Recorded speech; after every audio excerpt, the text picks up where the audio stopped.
What's up, guys? Welcome back to the Team Solemn Circus live video. On the left side here, we have Memento with the small Fiendsmith package, just the engraver. And on the right side here, we have Ryzeal Fiendsmith. This is going to be us playing on the right side. For the first time on the channel, we're actually going to have Memento not in our hands. So it's going to be quite nice to see that in the opponent side. Before we dive in, over to like, comment, subscribe, channel a lot. We're on the road to 10K. We are going to be seeing Memento end up winning the die roll here. Going to be normal summoning a Dark Blade, activating the effect. We do chain a Full Roast to that one because it does summon from the deck, kind of gives us additional draw. So we're going to be seeing a Anguish being summoned, and then we do get that draw off the Full Roast. Anguish can end up searching for the yugiohtcg. I do want to apologize for the glare. We're at a different venue today, therefore the camera is going to be set up in a different angle. We do see the yugiohtcg activate its effects, dumping it or destroying itself, dumping from the deck the copy of Gatic, Mace, as well as a Goblin. And then we're going to be seeing the effect of the Anguish going to be targeting, and then we do chain a Bestial on the target. We do hit, I do believe it was the Mace there. They chain a Bone Party, summon with the Gatic, and then we are going to be seeing the Gatic as well as the Magnum activate the effects, kind of resolve. We did get the Mace out of the deck. Now, most likely they're not playing two Mace. They are playing the Goblin cards, therefore there's probably going to be two Goblins in the deck. But hitting that Mace is going to be very impactful. It makes so they cannot search for the the fusion spell here without having to jump through some hoops. They're going to be going for the effect of Gatic. Add back, and then we're going to be seeing the Sleepy going to activate the effect, summon itself out. They're going to activate the effect, all using all three, one of them in the hands, to go for the Combined Creation. The Combined Creation is going to be able to dump the Combined Creation itself, I should say. Creation King is going to activate the effect, dumping the Creation King, Combined Creation, alongside the Akiron, and now we have pretty much everything in rotation here. We're going to be seeing the Fusion Monster in the graveyard that was sent off of it itself, search for the Field Spell, which can then reset the trap or a spell during the end phase here. Most likely going to be resetting the Bone Party because we don't have access to anything else like this. We really have to find a way to get the fusion spell in the graveyard here. So we're going to be seeing them activate the effect of the fusion, destroying itself, and the Magnemite to summon out. And then they do go here thinking it is the fusion spell, but it does not. So we cannot banish or destroy the Sleepy. But that's going to be alright there. We do get a second to look in the graveyard, and they don't have really much they can do. They can maybe link away for an SP or something like that if we have like a Nibiru in the hand, but it's not going to be doing that good for them. You know, we have quite a bit of stuff here to kind of interrupt them there. So they end up making the SP. We end up drawing a card, and they do shuffle back to summon out. And what's really important here is that once you make a misplay at like a higher tier event like this, you're actually like in line to make another one. So like you're already like, oh, I misplayed. I don't know what I was going to do now. My plan that I was having to do was going to do it. And they just passed turn here. We look at their graveyard and we look at their deck, and then we resolve. And they do forget completely about the field spell here, which is extremely huge in this case because, you know, we will be able to destroy and then search. But it is what it is. You know, we could have seen like so much happening here. We draw for an imperm for turn, so we do go imperm on the SP, hoping they would chain the SP, but they're going to go on resolution, going to activate the effect of Combined Creation here, going to bring back out the Creation King from the graveyard most likely, and we kind of let this resolve.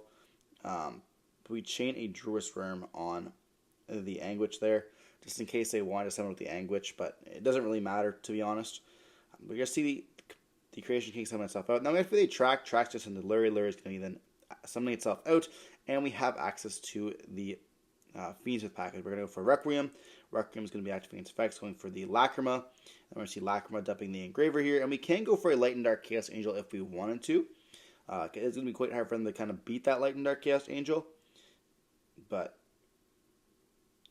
like it's still pretty capable of doing. So we are going to go up into the Light and Dark Chaos Angel here, and we're going to activate the effect, and we're going to be targeting the Creation King as well as the Druid's Worm, trying to send the we're going to target the Combined Creation here, and then we're going to chain the Creation King going to be sending, and they do activate the effect now of the Field Spell, which can then target to summon back out the Akiron. I mean, looking back, we probably should have tried to banish the Creation King itself, and then sent that to the graveyard. I don't know if there's a way for us to banish. There isn't from the graveyard, but it's still quite capable. Like, we still have so much we can do. So we go for the Requiem here for the Engraver, and then we activate the effect of. I thought we were going to activate the Engraver effect, but we actually just go up into the Princess here, and then we activate an Engraver to draw additional card, especially for another Tract. We could have actually Snatch Stealed as well if we wanted to, instead of drawing, but there's not much that we really would have to go for here. So we're going to be normal summon on ice, which is going to get this effect. And now we have our whole Ryzeal package as well. So like we have a Light and Dark Chaos Angel, which is going to be essentially impossible for them to beat, as well as ice going up into X. And then we can go up into a Dual Drive. Dual Drive can activate the effect to then search for 2. Searching for us for Cross and No. We now have a Monster Negate as well as an Extender. And so like at this point, there's not much we can do to kind of beat this. We have essentially won the game. Memento does not stand a chance, I should say, unless they have like a Nibiru in hand, but chances are they do not. So we're going to see Bonfire now searching for another Ext. Like, Memento doesn't play Nibiru in the main, I should say. So that's kind of an advantage that we have, where like, we know exactly what our opponent is most likely going to be playing. And the way that they played it means that they don't have a hand trap in the hand, or they have a low impact one, which they would have already dropped by now. So we're going to be seeing the No can activate the effect, sending the Duo Drive, summoning back out another Ext, and then we can overlay if we want to. We want to leave the guy in the graveyard so we can go for an Evil Twins later. But we overlay up now into a Detonator or just an Eclipse Twin because we can attack twice. And we activate X now, sending for cost, sending the Aggravator, summoning itself out, and then we're going to activate the effect, targeting the field spell just so we don't get another set during the end phase. And then we're going to go for the Ice summon out by dumping the Ryzeal Fiendsmith, the Fiendsmith card, which we always end up drawing here. We activate a Cross, and then we go up into the Detonator. Detonator is going to be attaching the not the Duo Drive, but the Aggravator, and we actually activate Cross here, putting back the Duo Drive. That's going to be a huge misplay. We do not do that there. Then we activate the effect of the Eclipse Twins, going to allow us to attack monsters twice. We're going to go Battle Phase, attack, dealing some damage, attacking again here, and this is going to be enough for game. Activate the effect, we negate, and they attack and attack, and we're going to be getting game here in game 1.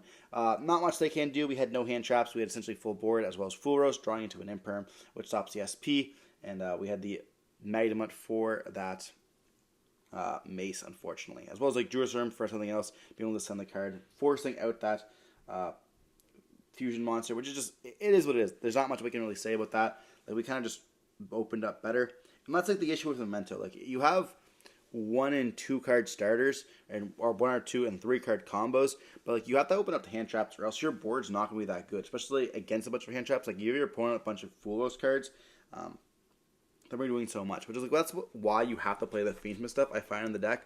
Not only does it give yourself more combo pieces and like 1 card starters, but it actually lets you like make a board. Like, Desiree or Caesar can be so oppressive when combined with anything else, like combined with a combined creation and additional pops. But if you don't get to set your cards and you don't get like to have your snatches and stuff like that, you're going to be sitting in the water with like a big 5k, which is absolutely nothing. And like your follow-up is going to be extremely strong, but unfortunately just not do enough right now. I do think that if Malice and Ryzeal both got hit, Memento would do a little bit better, as well as obviously if Shifter got knocked out of the format. Now, you don't see a lot of Shifter right now, but it's still like, if Memento is going to be running like crazy, and Blue Eyes as well, I feel like we're going to be seeing Shifter a little bit more. So hopefully they do hit Shifter on the next ban list, because the ban list is going to be creeping up on us, hopefully next month in March. But dive on into game 2, we are going to be seeing Memento attempt to go first once again here. We're going to see a normal summon of an Ang, which this time a little bit of a worse starter than the Darkblade. We're going to be seeing them get the search for Tatsu no Shigu. This blade doesn't play into Full Roast just as much, but we do summon up the Tatsu no Shigu, activating the effect of Ash Blossom. We're going to be letting them chain a Bone Party to this, summon out a Goblin, which can then dump 2 from the deck. So they still have some plays here. We're going to see Goblin destroy itself, dumping 2. Now, we did make them have to use their Bone Party, so that itself is pretty nice, but Goblin will still be essentially full combo here, dumping the Mace as well as a Sleepy. Sleepy can then summon itself, or we're going to see a Mace summon itself off of the Anguish, and that's going to be another pretty risky line, because if you had a Bestial, we would essentially just win the game right there. So we do see them destroy, and then we search for a copy of Fusion. We activate the Fusion, shuffling back all 3, and then we get to then summon the Creation King. Creation King can activate the effect, dumping itself, a Gatic, as well as the Chiron here. And then we're going to be seeing the Gatic summon itself out. Gatic's going to activate the effect, adding us back to Sleepy. We're going to get to banish the fusion to summon out place the field spell onto the field. And we have the ability to now fusion summon and destroy. We have another memento in the hand. We're going to be leaving the sheep on the field, but it doesn't look like we have another one in the hand there. So we are thinking on this. They actually choose to use the Creation King to go up in the Twin Dragon. Now, I actually strongly disagree with this. But it is what it is. We're going to see Twin Dragon being made, destroying the Sleepy, which can then add us the Horn Dragon as well as the Mace. And we should have activated the Akiron to summon itself out as well here. But we're going to go for a fusion destroying the Twin Dragon, which can then let us search for a Bone Party. But like if we would have destroyed, like, we would have gotten this twice, essentially. I guess what I'm trying to say. Like, it doesn't necessarily matter here. I understand that we wanted to get a bunch of stuff back, but we didn't need to destroy to get Creation King in the graveyard. Now we summon out the Horn Dragon here, and I feel like we should have gone up into a Moon prior to this, and then go up into like Requiem and stuff like that. So if we get into Nibiru at any time, it's not going to be like we don't have any extenders.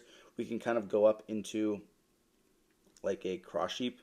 We're going to go up into the Princess here, and then we're going to be seeing the Engraver put back and summon itself out. And we don't have a negates here, so no Nib, no Imperm. They let it go for the Caesar, which is going to be pretty fine. But they have like so much in rotation now that it's going to be very difficult for us to kind of continue playing. So we have to shuffle back the 5, putting here once again. And we are going to like put back the Akiron as well as the Twin Dragon, leaving the Creation King in the graveyard as well as combine creation on the field. But like we have this a random Horn Dragon, which I guess can pop cards when we do have like a Bone Party that is going to get reset. But we do not activate Thrust, setting a D barrier, and there's not going to be a chance we end up winning this at all here. So that's kind of rough, but it is what it is. Not much we can do. I mean, Bone Party being able to destroy at any point, destroying the Horn Dragon, being like different layer interruptions. What makes the Memento deck so strong, like having those latent interruptions, being able to pop 2 cards with Horn Dragon, being able to pop numerous cards with the Creation King, as well as having like a Caesar backed up and like 5 back row cards. Like, this is absolutely just nutty. So we're going to be seeing an X going to be attempting to activate, and now we're going to be locking ourselves into rank 4s immediately here. We're going to see X1, Aggravator 2, targeting the Caesar, just trying to stop it immediately. You know, it's a good card to start off with. X is one of the best cards to start off with, but it's still going to be quite powerful here. We're going to be seeing the X resolve, searching for a sword. And then on resolution, we're going to be summoning out the Creation King because we did activate a card or effect here. And now we summon up the sword here, activating its effects. And they should just destroy this now with the Bone Party destroying the guy here. But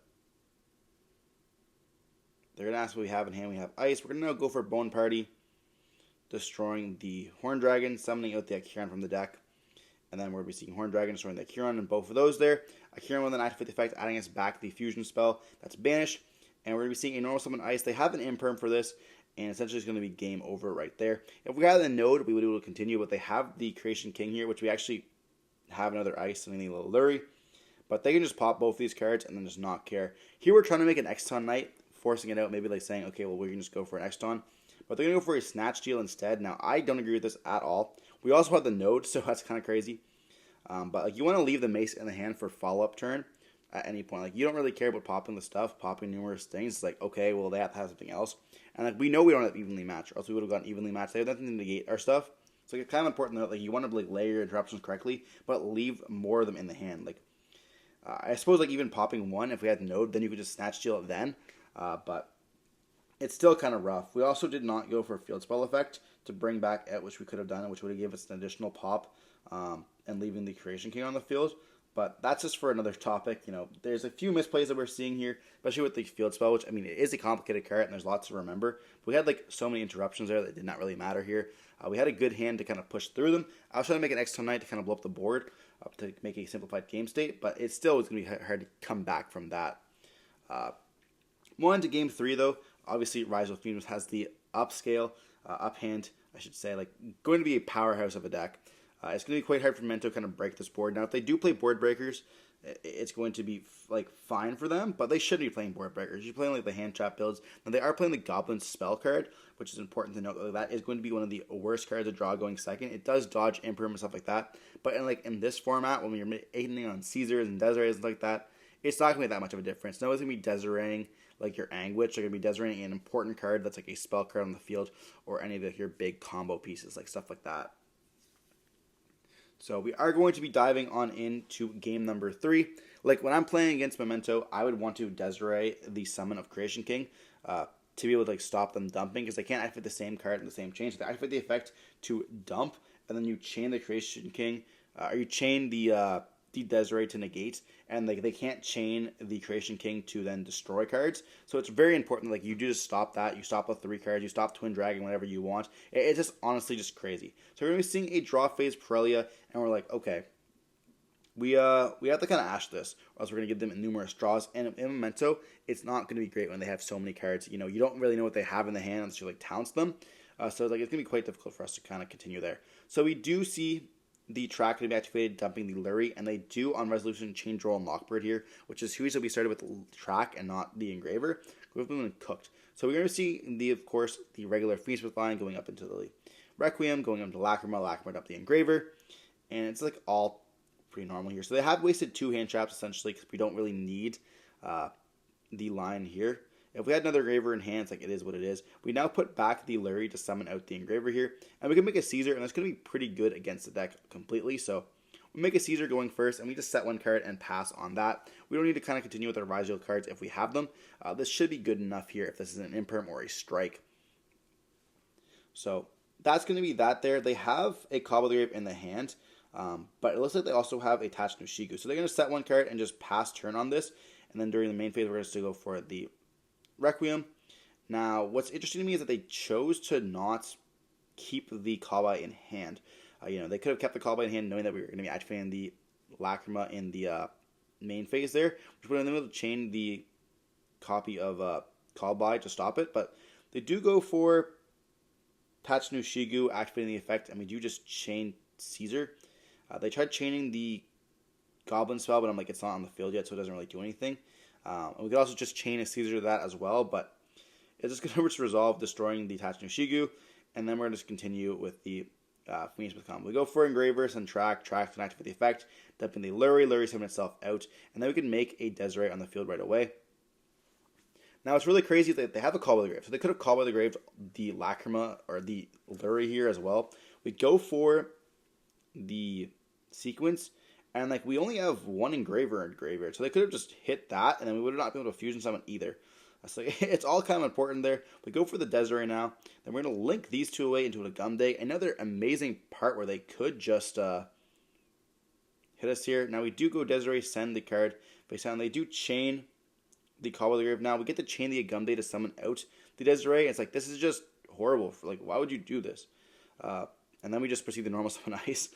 And like we have everything here. They have 1 card left in the hands that we don't know of accidentally. We go for full like combo here. We have 1 left on the field, like 1 negate left with the Caesar, so it can't be a Nibiru. There's no cards in the game that actually beat us right now, because it's just 1 card. So like we just kind of like stormed here. But we're gonna go for the combo. We're gonna summon out the X. We're gonna go for Ice. We're gonna go now up. Or we're going for the Detonator. That is going with Attach here, and then we have Fiendsmith in Paradise.